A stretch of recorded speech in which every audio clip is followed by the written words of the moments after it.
And we're back. I'm your host, BKP, and North Georgia's only live, Good Morning from the Office, North Georgia's only live online morning show. And this is the third candidate this morning for Post 2 Commissioner, Fannin County. We have the incumbent joining us now, Larry Joe Sosebee. Larry Joe, how are you today? I'm doing fine, sir. Thank you for having me. All right. Well, now, if I tell people that I ask every candidate the same question, regardless of you already being the incumbent and serving 2 terms, I got to ask you that question too. Are you a Republican? How long you been a Republican, and what's being Republican mean to you? I've been a Republican for 64 years as of today. And, happy birthday! Thank you, sir.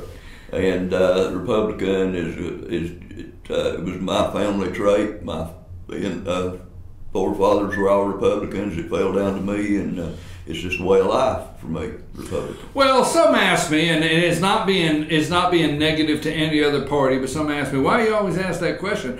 Well, when you're in a county that votes 70% plus, some people realize that's the vehicle to get elected, and maybe they sign up on that party side and they're not as true to the... No, I've been true to it all my life. I've never signed up for it. I've been a Republican, and I'll die a Republican.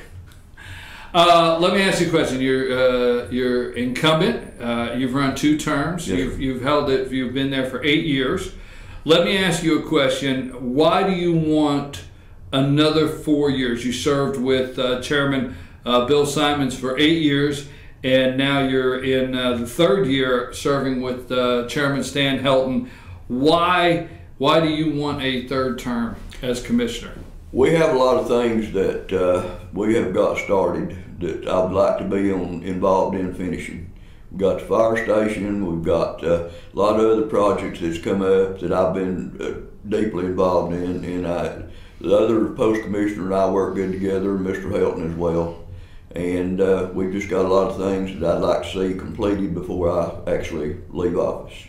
What about now? Let's get right into the budget. You have served all 10 years.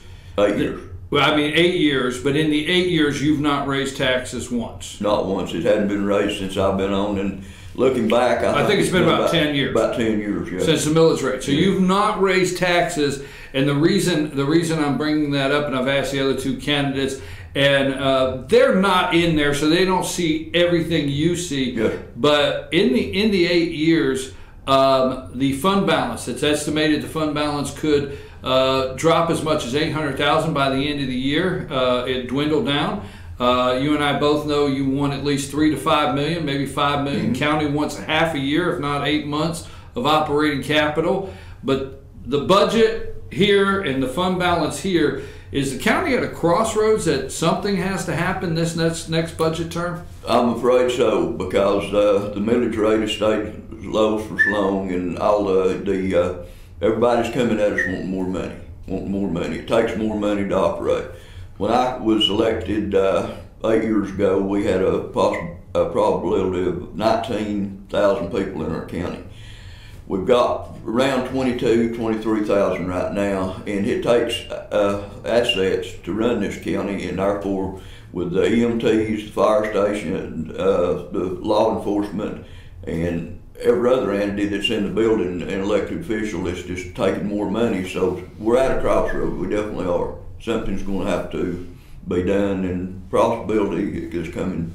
Whoever sits in this seat will have to make that hard decision.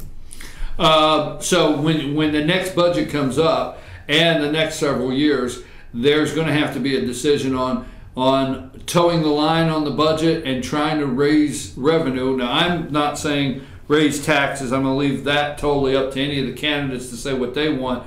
How much of an effort in the next 4 years, if reelected, that you will make not to raise the millage rate?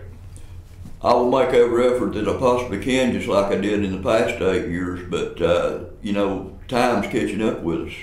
And like I stated, whoever sits in this seat is going to have to make some hard decisions, but I'll make the decision that would be best for Fannin County citizens. What is the what do you think in the 8 years you have seen? What is the most progress in your term? I know you serve on a commission, you're 1 vote, But what are some of the things that you can express to the citizens that you feel is progress that's been made with you there in the seat that they should look at keeping you there? Well, the most progress that I've seen is we've cut a lot of unnecessary spending. We cut the road department, which was nearly $500,000. We've cut out on a lot of different aspects that really don't get in the meetings that we've saved the citizens several dollars in that aspect. Our tax assessors have done a great job of doing and keeping us from being fined. Hats off to them for doing so. We've had a little discrepancy with those about the vehicles and stuff, but it's all at the end of the day, we all come together. But as far as the saving people money is the biggest thing, that and keeping them safe too. We've increased our EMTs, our tanker trucks, our this year alone we got 2 ambulances in where we've been getting 1 a year. It looks like next year we're going to have to either double up on it. But we've made a lot of progress in the past 8 years. Well, if you double up on an ambulance, I mean, there's just off the top of my head, there's 150,000, 150,000. That's 300,000. Exactly. So if you're trying to meet those needs, the county is at a financial crossroads. We're at a crossroads. We really are. If you listen to the scanner any given day up there, our EMTs and ambulances are just run to death. I mean, it's nothing. We have the last new one we got in. We've not had any period of time. It's already got 30,000 miles on it. The county is financially strong. I mean, I keep an eye on the county, and I think you know, we've watched the county financially and keep up with the budget there. And the county is financially strong, and I respect that because I always think elected officials should be a good steward of taxpayers' money. Right. Bonds, you guys have paid for most of everything that you've done out of SPLOST. Mm-hmm. You got a grant for an ambulance this past year, right? Right. I mean, you've taken advantage of some grants. You've used the SPLOST to buy equipment, new equipment for the road department. Fire Station 1, you did cut the initial cost, but there was an overrun that is going to have to come out of the general fund. Is that correct? We had an overrun on it at the end of the day. We're ahead of schedule. They got ahead of schedule on us getting this thing up and running. We didn't think the winter we had that they would do that. So we voted as a board to go in and borrow money from ourselves, take it from 3 different entities, from SPLOST, and from monies that we had had a 10% cut on the chamber. Mm-hmm. Take part of that, and then borrow it within the general funds, and that way we save the county $100,000 of payback. And I think we will have this paid back in like 27 months, period. So that being said, in the next 4 years, the county being a good steward of taxpayers' money, are you opposed, and I know sometimes you can't get around it, but are you opposed to selling bonds to finance projects in the county? I am. When I come on board, I said that I would never put the county in bond debt, because when I was a small child, they built a lot of schools, which schools are no longer in use right now, and it's not been long since the bond debt was paid off on those. But I'm against putting them in bond debt. I really am. Well, let me ask you a question, because you brought it up. There was a 10% shift in the last budget. To move 10%, I think you said 10%, I hope my number's right out there for the viewers, 10% shift in the Chamber of Commerce split with the county on the hotel motel tax. And you just said that you're doing Fire Station 1, you're using some of that revenue to offset that spending over there at Fire Station 1, which I think all the citizens are happy to see that station is moving out of downtown into where it can be more efficient for the county. That being said, do you look in the next budget when you get maybe in a financial crunch of another 10% from the chamber, or are we okay with where the chamber's at? Because there's a sticky balance there of keeping the wheel turning of people coming in and things like that. You know what I'm saying? I understand. Right now we're okay where the chamber's at with this. At some point down the road we were wanting to go with a half-half split with them. This time, I've got how far down the road it is. It's past my term anyway.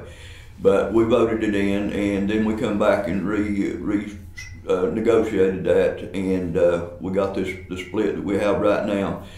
And Mr. Johnson, as well as myself, wanted to put this money in escrow where we would have something you could touch, as Mr. Johnson always says. That makes a lot of sense.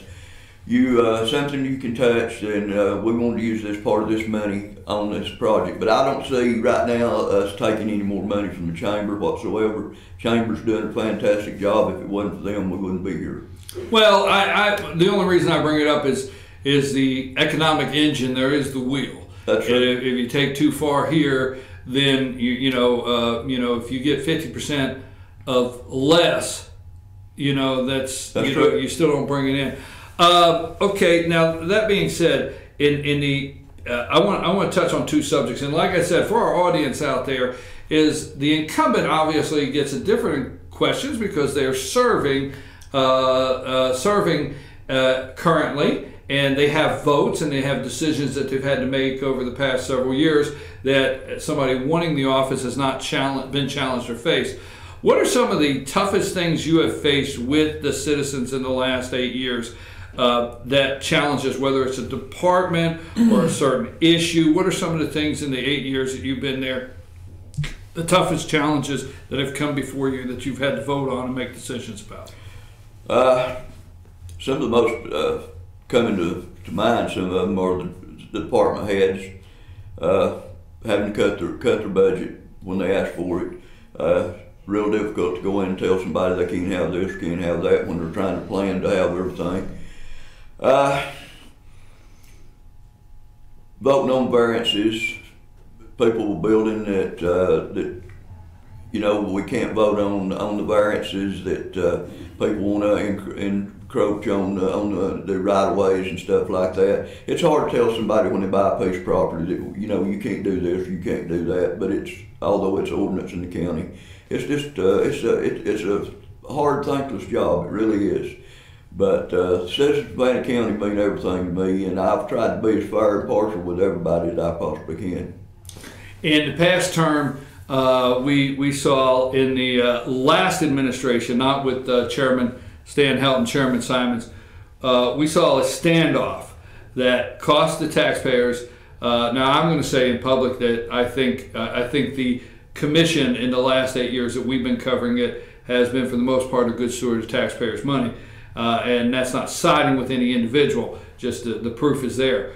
But that being said, there has been some cost in lawsuits. And let me just say this, and the reason I bring this one up is a major shift in local legislation. At one time, the chairman is the CEO, had complete authority over hiring and firing all department heads. True. You and the Post 1 commissioner decided that you wanted input. The commission, post commissioners, not particularly you, because the future ones, whoever they may be, right? That you guys wanted input on the hiring and dismissing of department heads, correct? Exactly. But the CEO would still have the day-to-day authority over those department heads for the function. Am I right? You're right. And that ended up in a lawsuit. Okay, and correct me if I'm wrong, but I think it's actually the chairman that sued the post commissioners. He did. But what happened then opened a whirlwind of who does the county attorney represent? And at that time, we found out through local legislation that the county attorney serves at the pleasure of the chairman directly. And there was always confusion because you guys, the two of you, had to go out and get your own representation. Mm-hmm. And it was pretty confusing. And then after that, there was a lot of discussion after the lawsuit, which the post commissioners won, if we want to say, and now the department heads are, and I had two parts to that. The department heads now, the post commissioners have a say in a vote in hiring and firing, correct? That's right. How do you feel that change has been a positive for the citizens, that right there? What do you think they are seeing the positive side of that? The department head's been under the whole board. Well, for one thing, when you come up, and before all this came about, when you'd go up to one of the department heads, not all of them, but one or two of them would come up to you and you'd ask them a question about what was going on, and they'd look straight, and I work for the chairman, I don't work for you. I don't have to answer to you for this, or don't have to answer to you for that. So that initiated one of the responses that we went through as far as doing this. And so we, Mr. Johnson, I think, as well got that same answer several times. I know I did. But the benefit of this is we know what's going on in a daily manner now. If we ask the department head, they tell us, and they also send us emails out of what their department's doing, when it's doing it, and how much it's done. And that's something we never did get. So it's been a real positive as far as us keeping up with what's going on in the county. So you think it's made things more efficient? It's more pliable, flexible, and more efficient. It has. Now that being said, the after it was over, the county attorney, there was some, and I'm not going to say directly you, but in the commission there was some promises that were made that, hey, we're going to readdress how we got to this point and some of the things going on, because to this day, I go to a meeting and realistically, the post commissioners, the way the charter's written, don't have a representative there. The county attorney is not directly their representative. And the county attorney, a lot of citizens have voiced would like that to be under the Board of Commissioners, like the department heads. Exactly. Is that something, I mean, is there a reason why that move was not made to put that position of the county under the department heads to give you, the post commissioners, some authority also there? When we went to make this move, I talked to Commissioner Johnson about this. We'd been on the same page pretty much all through this. And he wanted to take what he called baby steps. He didn't want to put anything other than this, and we had talked in a legal manner. We didn't go behind anybody's back to do it on account of sunshine law, but anyway, he wanted to take what was baby steps. And he wanted to do this, and we was told all the time that this would not float, you know. So anyway, when we done this, and we come back, and we won the case, and we just never have actually pursued going any deeper into it than where we are right now. Is why it's not been done.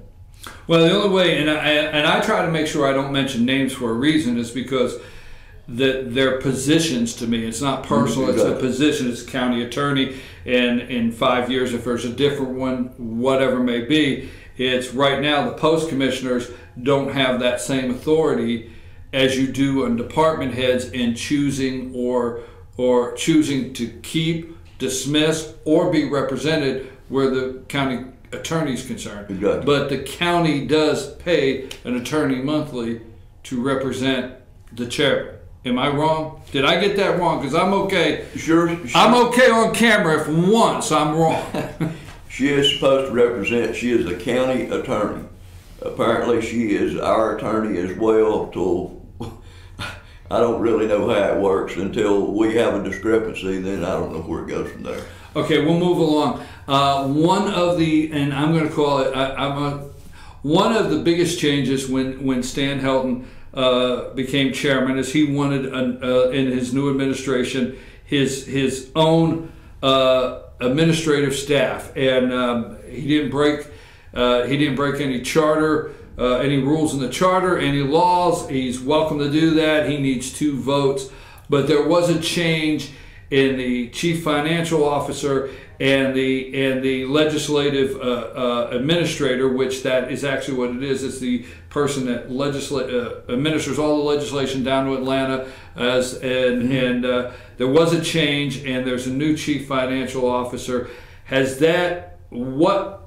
that helped, or has that been a positive, or how are things going in that office since those changes were made? Depends on who you talk to, I guess. As far as the positive part of it goes, Robin's doing a good job there. Rita, Miss Kirby done a done a good job as well. But Mr. Helton wanted to change staff, as you said, and Robin, she has come in on board, and she has rearranged everything and found a lot of discrepancies that was in place, and has it's been a positive for the office. It really has. I have a group, and I'd have to say I have a group, large or small, don't know how big, but would say they have been up there for your entire administration asking the commission, all right, I always remember there's 3 votes there, asking the commission for a standalone library. And the reason, you know, what say you on where the county is with the library, and if that would ever happen, or what do you think's best where that's concerned? Well, I hope it should happen, but back during the administration of Mr. Simons, we offered to going into our rec department out there, put up a piece of property. We gave him a piece of property, was going to give him a piece of property and do a library out there. And everybody declined to do it that was really interested, showed up at our meetings.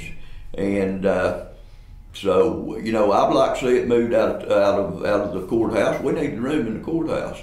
But I think in the coming future, it's going to be, we get this fire station behind us, there'll be a lot of other good things coming down the road. So the courthouse does need the expansion area that the library is attached to. So there could be something positive for everybody. There's something positive in the works down the road, I'm safe in saying, but as soon as we get the fire station, one project at a time. We want to pay for this stuff as we go. We don't want to leave anything hanging there from one administration to the other. Well, I don't want to bring up a bunch of projects that sound like spending money because, you know, I always tell people, hey, go look at their voting history, go look at how they managed over the 8 years, and you have a voting history for 8 years that people can go look at. Exactly. So how to, you know, the rec department, that's all paid for out there. It is. It's all paid for. Now, bringing that up, though, has there been talks of maybe putting a pool out there at the rec department? Not the Board of Commissioners, no. Not at the Board of Commissioners? No, we have a few individuals that show up, as you're aware of, at each meeting, and they from wherever they gather this information is beyond me, but it goes beyond the Board of Commissioners. But no, we haven't had any thought, as far as I'm concerned, in putting a pool out there, no sir. But we paid for that rec department. I think Mr. Simons paid for that during his administration. They paid it out. And a lot of good positive stuff has happened, and we've got a good fund balance as well. We've always kept a good fund balance. I want to come back to one thing that you answered early on, but it's the thing I want to close with, because I always ask the other candidates why they feel you shouldn't have the job because they're your opponents.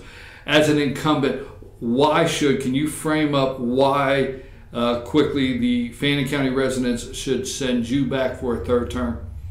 Well, for one reason, I have been diligent in everything I've done for the county. I have been here all my life. I've never left. I've never come back. I've made my living in Fannin County. I go to work clean in the morning. I come back looking like I've been working in a coal mine. I've never had a job that I sat behind a desk at any given time. It don't take a degree and a high education. It takes common sense to run this office. And I feel like I have the common sense. You mentioned the voting thing there a while ago. I've never made a decision or a vote that I'm ashamed of. I've never missed a meeting. The day my mother was buried, I was at the meeting that night. So I've got a good track record. I've worked for the people, and if elected again, I'll continue working for the people of Fannin County. Larry Joe Sosebee, I appreciate you got a final word, because I do offer a final word. Do you have a final word that you have? I do. I would like to appreciate your vote and support on May 22nd. I've been supportive of all Fannin counties for their safety and their well-being ever since that was what I ran on 8 years ago. And if re-elected, we'll keep Fannin County safe and prosperous and keep marching forward in the future. Larry Joe Sosebee, we tell all candidates we wish you well during your campaign, and we appreciate your willingness to serve the citizens of Fannin County. Thank you very much. Thank you. Folks, that wraps up our local candidates. We have talked to all 3 Fannin County post 2 commissioner candidates this morning. You can be able to find those on our YouTube channel, FetchYourNews.com, FYN TV. Also, go to FetchYourNews.com, FetcherNews.com. Click on Fannin County. There's a button that says Election 2018. All interviews and everything that has to do with the election will be under that button 2018. Thank you very much, and we'll be back right after these messages.